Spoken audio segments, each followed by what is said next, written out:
Patricia Greenberg. I want to tell you that one of the best things we can strive for in life is to live long and happy. My new mantra is instead of saying we want to age gracefully, let's age peacefully. A big part of that is being proactive in your life. My guest today, Savio Clemente, coaches cancer survivors to overcome the confusion and gain the clarity needed to get busy living in mind, body, and spirit. He inspires health and wellness seekers to find meaning in the why and to cultivate resilience in their mindset. As a board certified wellness coach, best selling author, syndicated columnist, podcaster, and a stage 3 cancer survivor, I know he speaks from experience. Welcome, Savio. Thank you so much, Patricia. This is wonderful being on your show. Thank you. Now, tell us your amazing story and how you overcame obstacles that made you strong and healthy and happy today. I guess the most pertinent one is really my cancer survival story. So in 2014, July of 2014, I was experiencing a little bit of breathing issues, a little bit of distension in the stomach, and started growing and growing. I'm a male, of course, so I knew I couldn't be pregnant. Right. I used to see a naturopath. He used to do blood work for me, used to analyze my blood work. I saw him for about a good 8 years, and he's like, Savio, something is definitely wrong here. He's like, I don't know, but you need to consult mainstream medicine. You need to go Mhm. that route. So I ended up going, getting a sonogram because that's what they suggested I do. And they would not let me leave the office for like an hour and a half. And then after an hour and a half, they said, we really think a family member should come and pick you up. I'm like, what are you talking about? I have my car here. They're like, no, sir, you really need to have someone come pick you up and take you to the hospital. I'm like, why? And they wouldn't tell me. Went to the hospital, spoke to the doctor there, and within 40 minutes, I was admitted to the hospital. I was stationed on the third floor. And that night, I heard some whisperings from some nurses who said that they were going to transfer me to the seventh floor, which they call the cancer floor. So Mhm. I had an inkling it might be cancer. I didn't know what kind. And then they ended up putting a nephrostomy tube in me to distend the liquid. And then I heard the doctor whisper in my ear, non-Hodgkin's diffuse large B-cell lymphoma, which of course meant nothing to me because no one in my family at that point was diagnosed with any type of blood cancer in general. And then I was bedridden for a week. And I was told second week, so I was there for a total of 2 weeks, 3 days before I left, they mentioned I needed to start my first round of chemo. I had a good long talk with the medical director who said, listen, I do understand all the things you've mentioned about your lifestyle and your health, how you try to remain healthy and eat right. And she goes, I know you're open to medicines. Obviously, you're here, but I'm really telling you, you're really, really sick. And if you don't get your first round, I don't know what's going to happen. And Patricia, when that sort of happens to you, and I didn't, usually people are told they have cancer, they can think about it. I had really no choice to think. And I just remember this movie, and I tell this story all the time because it was so pertinent. There's this movie called Little Buddha. I don't know if you remember it with Keanu I, Reeves. yeah, I know of it, and I don't think I ever saw it. Yeah. Yeah, so there's a scene where Keanu Reeves plays Siddhartha, right, young Buddha, and he's Uh-huh. meditating, literally has no food, living on 1 grain of rice per day or per week. And he hears these two individuals on a boat in the water, and one of them has an instrument, and he says, if you hold it too long, it won't play. And if you hold it too tight, it'll snap. The way is the middle way. And that's the first thing. And I was like, oh, that's what I need to do. And so I promised myself that I was going to do the first round, which I did. I ended up doing a total of 6 rounds over the course of 4 months. And then I did some integrated modalities in between that. So that's the long and short of No, my that's story. one thing I want to ask you, which is a little not off topic, but part of it. Savio, how did you feel about you were talking about whispering and not letting you leave and not really telling you? How did you feel about that process of them not being proactive from the second you walked in there? That sounds more frightening to me than reassuring that you're going to be okay. Yeah, 100% agree with you. And I was like flustered. It was 2014. So I didn't really engage in a lot of social media. So I didn't really, like text friends or anything. I just remember just being really concerned. I think what was mostly concerning me was my stomach started literally like I had a distension in my stomach and Okay. then my breathing was belabored. So I think I was more concerned about that. But just going in there, I don't know what I was thinking that might happen to me, but I didn't really think it might be cancer. I thought it could be some other debilitating disease of some kind. And in the type of cancer do you that you have is it's a blood cancer, but does it develop tumors? It does develop tumors. So I had 3 tumors in my abdomen and then Okay. on the upper cavity Oh, okay. Okay. of my Hence body as the well. Yeah. distension and the Yes. breathing. Okay. Yes. So Exactly. that is unbelievable. Yeah. Um, you're the author of I Survived Cancer and Here's How I Did It, and the founder of the Human Resolve podcaster and best-selling author. Now, when looking through your work, because I did research it extensively, I'm so interested. I saw how you broke down the aspects of cancer recovery as follows. And I love what you said when surviving cancer is only half the battle, journey, and the story. Can you elaborate on that? Yeah, most people think that you are told you have cancer. You somehow find a way through that whole muck and maze throughout that process, and then you're given a pass and go on your merry way. We need to take care of the people that are ill, and I completely understand that. But there's a whole panoply of things that happens to you after you survive cancer. Obviously, the most obvious are obviously, survivor's guilt. This idea that you are lucky and you should just really count your blessings and go on your merry way. Also, there's this idea of dealing with side effects, right, from the Hmm. drugs or from Hmm. the experience, Hmm. and a whole bunch of things that I didn't realize that I was going to go through, which was suppressing my emotional needs. I was very good at like challenging it and facing it and obviously overcoming it. I was able to overcome the diagnosis in 4 months. I'm almost 8 years in remission at the end of this year. Wow. Wow. Yeah. And so I honestly will say I'm a sensitive person, but I did not deal with the emotional aspects and ramifications of it. It took me years later to really unpack that and also to look through that and also to assimilate to that. And so that's really what I mean by a lot happens after. So in my book, I interviewed 200 cancer survivors and I chose 35, told their stories, including my own, became a bestseller, thankfully. But to me, Yeah. that only meant that the story of hope was the one that most people gravitated towards. And Okay. one of the main threads I've learned throughout that process of hearing their stories is the fact that there's life before cancer and Hmm. there's life after cancer. Hmm. And the cancer word will always stick with you because they're never going to tell you that you're cured. They're always going to say that you have no evidence of disease. Okay. So it's a where you're at today, and that's an important aspect of staying in today. I have so many questions about this. Again, looking through your stuff, I have some notes here. Your childhood, your college years. Nobody, everybody enters life thinking they're going to be the one that escapes the hardship, or that's not going to happen to me, or if it happens to me, I'm going to be totally fine. How did your childhood and early adulthood play a role when you were faced with this? Did it all go out Yeah. the window, everything that you thought you knew about life? No, actually, it prepared me well for it. Oh, So okay. I'm a child of three, so I'm the youngest of three Okay. children. I'm the only boy. I have two older sisters. We're all 3 years apart from one another. Okay. We came to this country in the late 70s. My parents are from Goa, India. It's on the southwest portion of India, so it was ruled Mhm. by the Portuguese. But I was born in Mumbai, India. I came when Okay. I was 3 years old, and I lived in Westchester County, which is about 40 miles north of New York City.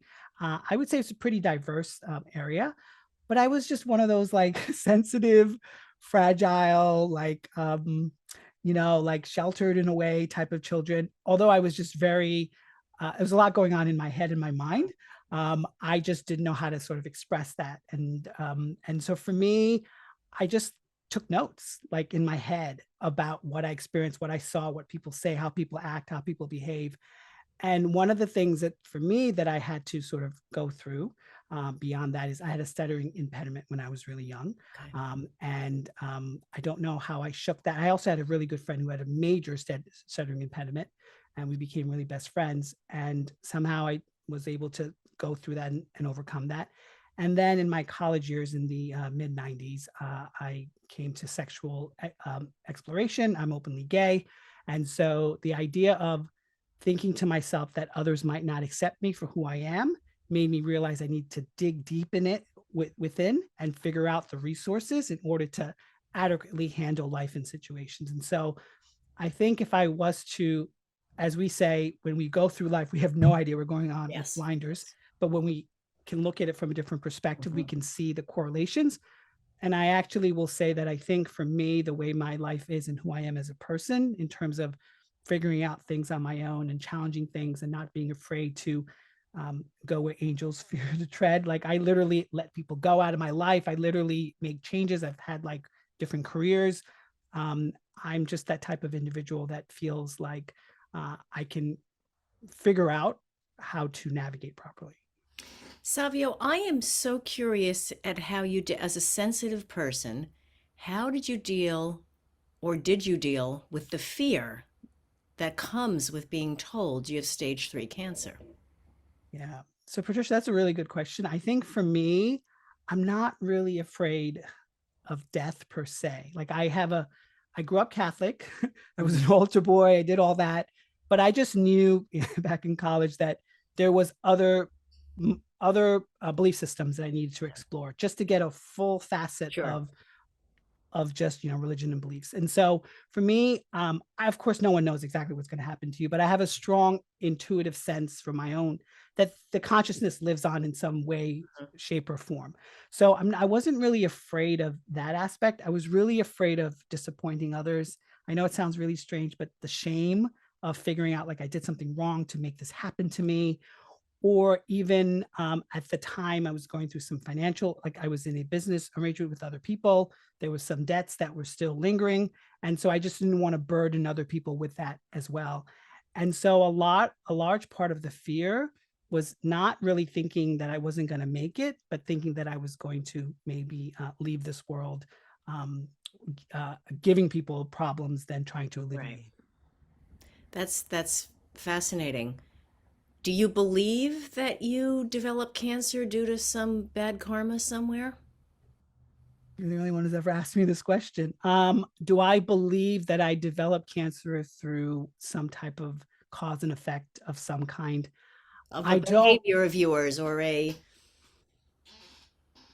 Yeah, I would probably say that I believe that we're all given challenges, Mhm. and I don't. I believe to some degree in fate and destiny, but I also do believe in the idea of free will and overcoming certain Mhm. obstacles in life. But I would just say, if I was to answer that, I would probably say for me, I don't know, but I would say that I was definitely challenged with this particular aspect of life, right? Living life. Mhm. And a lot has come positively from it. Um, in terms of I coach cancer survivors. I wrote a best-selling book. I'm a syndicate columnist. I have columns dedicated to doctors Yes. talking about cancer, to survivors talking about cancer, and so I think I made the most of what I was given. And so you're talking to hundreds of cancer survivors. I'd imagine it's all different types of cancers, from something that might be considered in the cancer community as mild, all the way up to very, very serious. What is how is survivorship defined? You're, even if you're living with a metastatic disease, you're considered a survivor? I don't know Yeah, the lingo yeah, of that. Hmm. sure. So if you are still undergoing treatment per se, then you are considered under advisement of treatment. But Okay. if there is no evidence of disease NEA, then technically that's considered survivorship. Now, there's different levels of survivorship, right? I'm going on almost 10 years. It's been 8 years. So you get into you get into the weeds with that. Yes. I Hmm. think really the main thing is that I commend anyone and everyone who has faced cancer or battled cancer, or some people don't like that word, or even had to deal with cancer, that they just keep on living as much as they can. I want to get into the nuts and the bolts of what you teach, and because it's amazing, but I did not talk to you about this offline ahead of time, but now that we're in it, do you address the effects of the family members and spouses and social circles of the people who are living with cancer or cancer survivors? So that comes up in conversation all the time with the cancer survivors that I coach.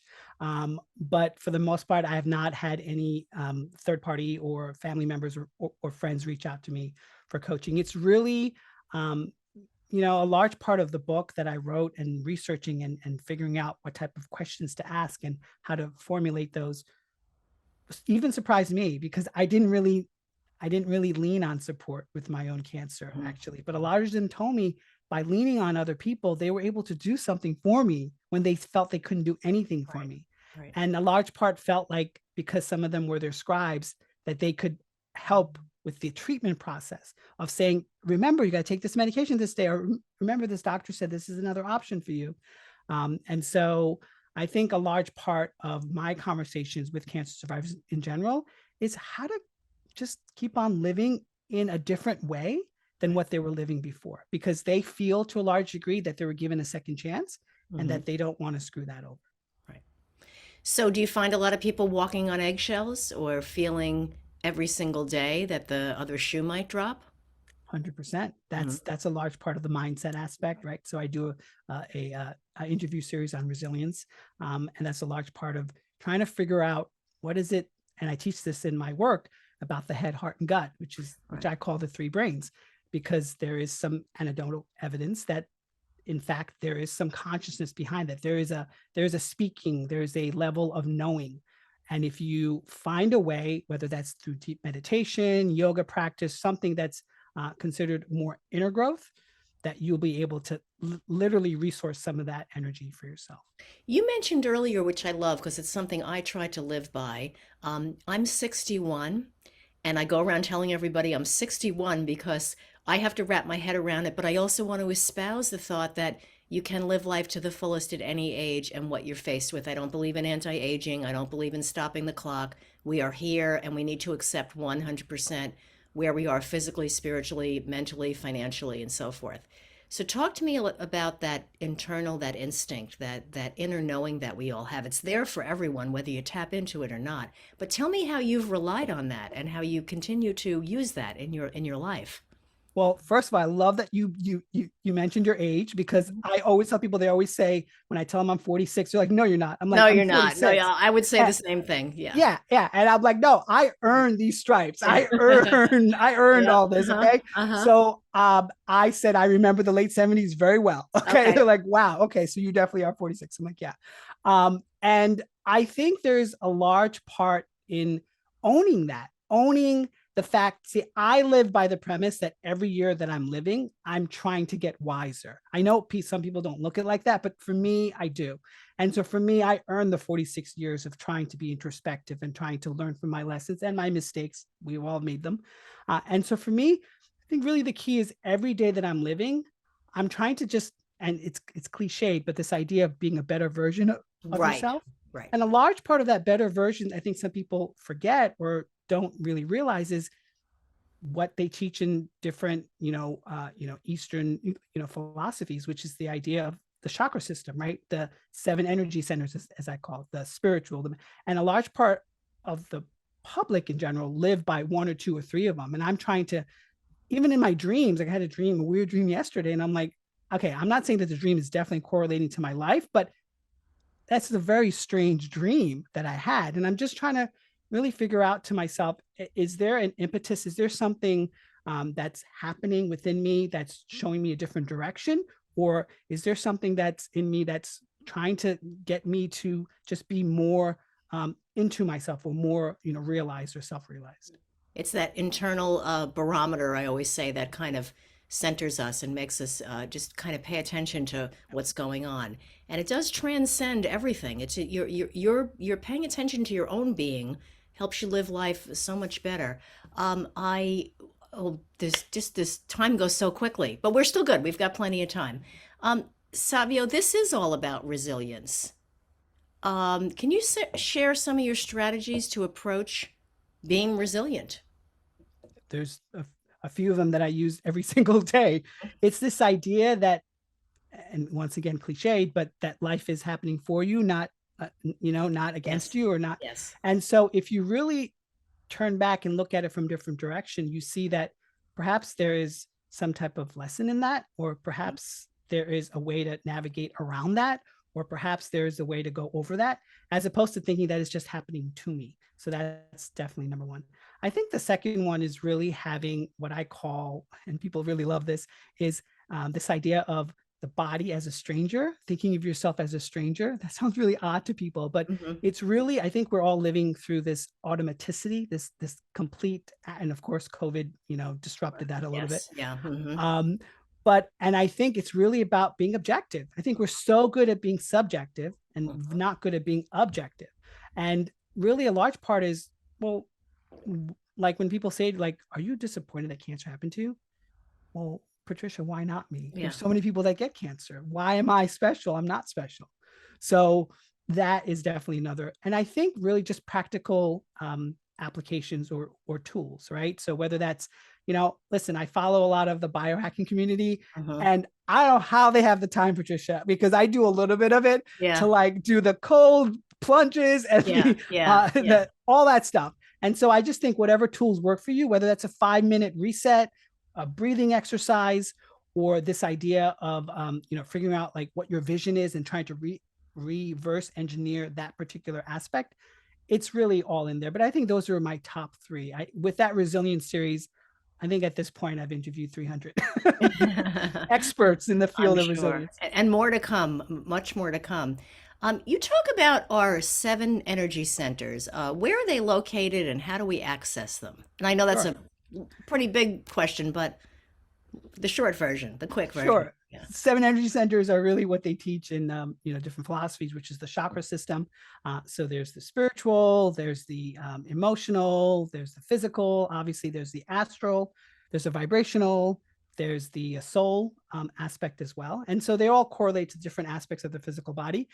You know, the area can get very murky because a large portion of individuals who teach it, sometimes there's color variations, sometimes they say it's in a different area. Most people do agree that the physical is in the root chakra, which is the bottom of the spine, but it gets kind of murky. I think the only reason in my studies that I know that these illuminate is because I've gone out of my way to research and to test, so-called clairvoyants or Mhm, individuals who are in this mhm. field, and they can actually visually see those things from their knowingness, which you need to have a good baseline to see if that's true or not. So much of what you're talking about is you exuding, and you do exude this beautiful, beautiful energy of helping people, but understanding, having, in the first person, you've been there already. How is it for you to hear other people's stories? Is it draining? Is it painful? Is it heartwarming? I'm curious how the effect it has on you that you can keep going in such a positive way.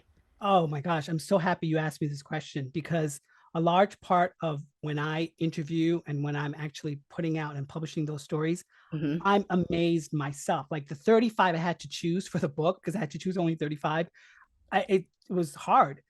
And for me, it's energizing. Hmm. It's uplifting.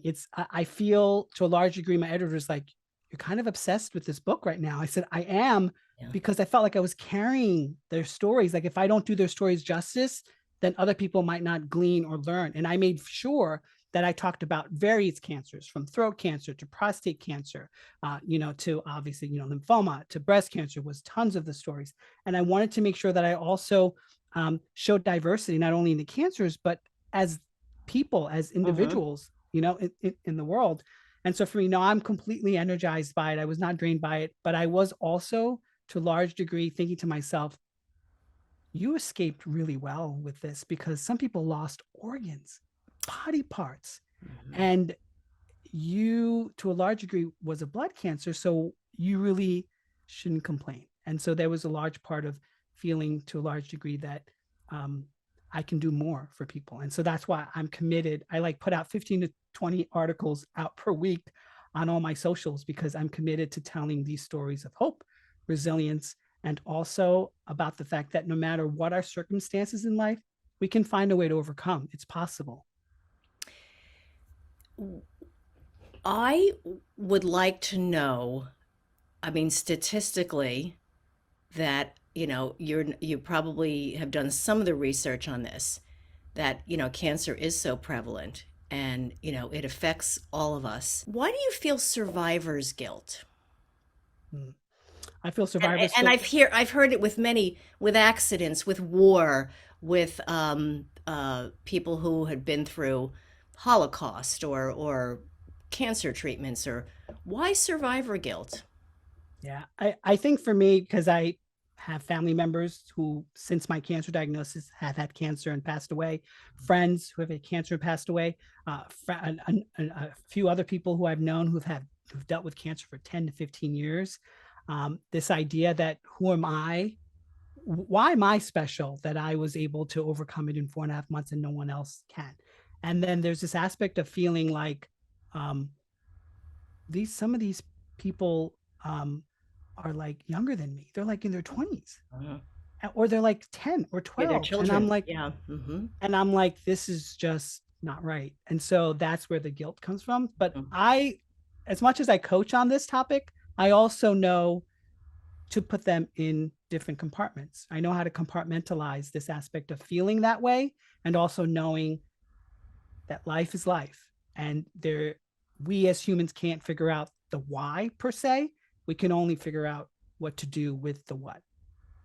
You're just a living, breathing example of wonderfulness. I have to tell you, it's so delightful talking to you, and I can't thank you enough for sharing, your bravery in sharing this story with the world and what you do. So let me give you a little bit of a plug. Savio Clemente, he is a wellness coach for cancer survivors, author, podcaster, and a great journalist. For more information and information about his services, you can go to thehumanresolve.com, just like it sounds, ThehumanResolve.com. And you can also go to my website for more information. And lastly, Savio, please tell us, what do you like about getting older? The thing I like about getting older, there was an episode of the Twilight Zone. I'm dating myself here. And there was an episode where the guy was like, I don't know, figure out to live 2 to 3,000 years. Longevity was his bread and butter. And someone asked him when he found out the truth, he's like, I thought getting older means that you get wiser. He goes, no, you just get older. And so for me, I go back to what I mentioned before, this idea of continuously, as a good friend once put it, polishing the facets of your character. I like feeling that I'm getting better every day. That's great. So wonderful to have you.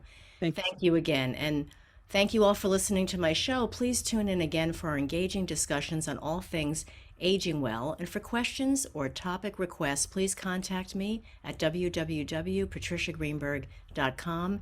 Stay well and stay safe, everybody.